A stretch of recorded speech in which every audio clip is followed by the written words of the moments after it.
राधे राधे। ओम नमो नारायण। कार्तिक स्नान की बहुत महिमा बताई गई है और उससे भी ज्यादा महिमा है कार्तिक मास का महत्तम सुनने की। तो आज आप सुन रहे हैं कार्तिक मास का दूसरा अध्याय। ब्रह्मा जी कहते हैं, हे नारद, तुलसी के मंजरी सहित भगवान सालिग्राम का जो एक बूंद चरणामृत का पान करता है वह ब्रह्म हत्या आदि बड़े बड़े पापों से मुक्त होकर वैकुंठ को प्राप्त हो जाता है। जो भगवान सालिग्राम की मूर्ति के आगे अपने पितरों का श्राद्ध करता है उसके पितरों को वैकुंठ की प्राप्ति होती है। जो भगवान सालिग्राम की मूर्ति का दान करता है उसके समस्त पृथ्वी के दान का फल मिलता है।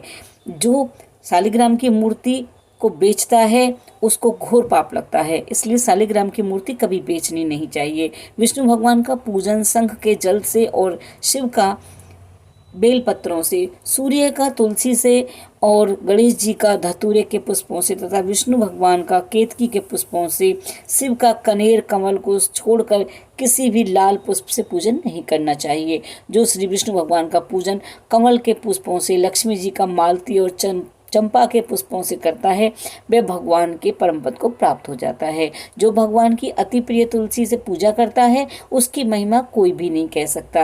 वह कभी माता के गर्भ में नहीं आता है। तुलसी माला धारण किए हुए मंजरी युक्त जिसकी मृत्यु हो जाए वह सीधा बिना किसी बाधा के वैकुंठ धाम को जाता है। तुलसी की छाया में पितरों का श्राद्ध करने से पितरों की अक्षय प्राप्ति होती है। तुलसी का सिंचन गंगा, यमुना तथा नर्मदा के स्नान के तुल्य हो जाता है। तुलसी का वृक्ष लगाने से, सींचने से, स्पर्श करने से मनुष्य की काया, वाचा और मनसा तीनों प्रकार के पापों का नाश हो जाता है।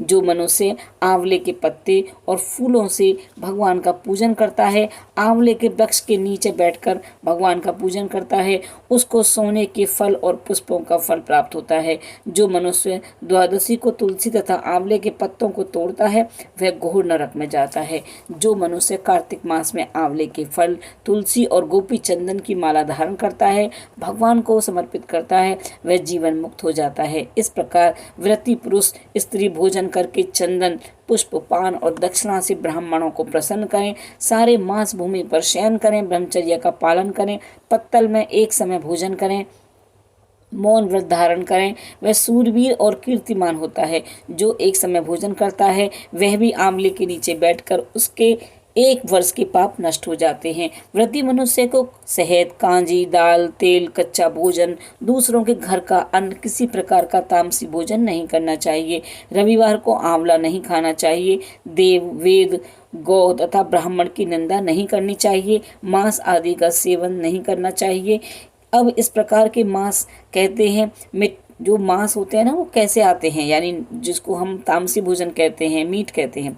मिट्टी में उत्पन्न हुआ नमक, मसूर की दाल, बासी भोजन, तांबे के पात्र में डाला हुआ दूध आदि केवल अपने लिए ही नहीं, पकाया हुआ भोजन नहीं खाना चाहिए। रजस्वला स्त्री, मलेच्छ, पतित, पाखंडी आदि से बात नहीं करनी चाहिए। इन तिथियों में इन एक एक चीजों का भोजन नहीं करना चाहिए। एकम को पेठा, दूज को बैंगन, तीज को पृथ्वी का फूल, चौथ को मूली, पंचमी को बेलफल, छठ को कलिंदा, सप्तमी को आंवला, अष्टमी को नारियल, नवमी को जंगली घिया, दसवीं को परमल, एकादशी को बेर, द्वादशी को मयूर, त्रयोदशी को पान, चतुर्थी को तथा अमावस्या को, पूर्णमासी को नारी का साग नहीं खाना चाहिए। ये इस तरह से कार्तिक मास का दूसरा अध्याय समाप्त हुआ।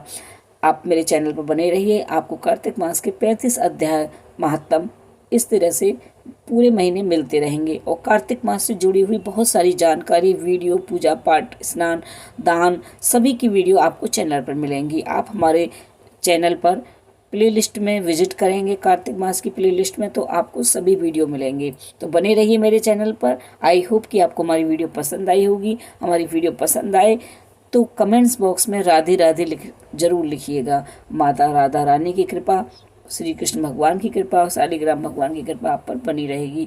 इस तरह से आपको कार्तिक मास का भी लाभ होगा। राधे राधे।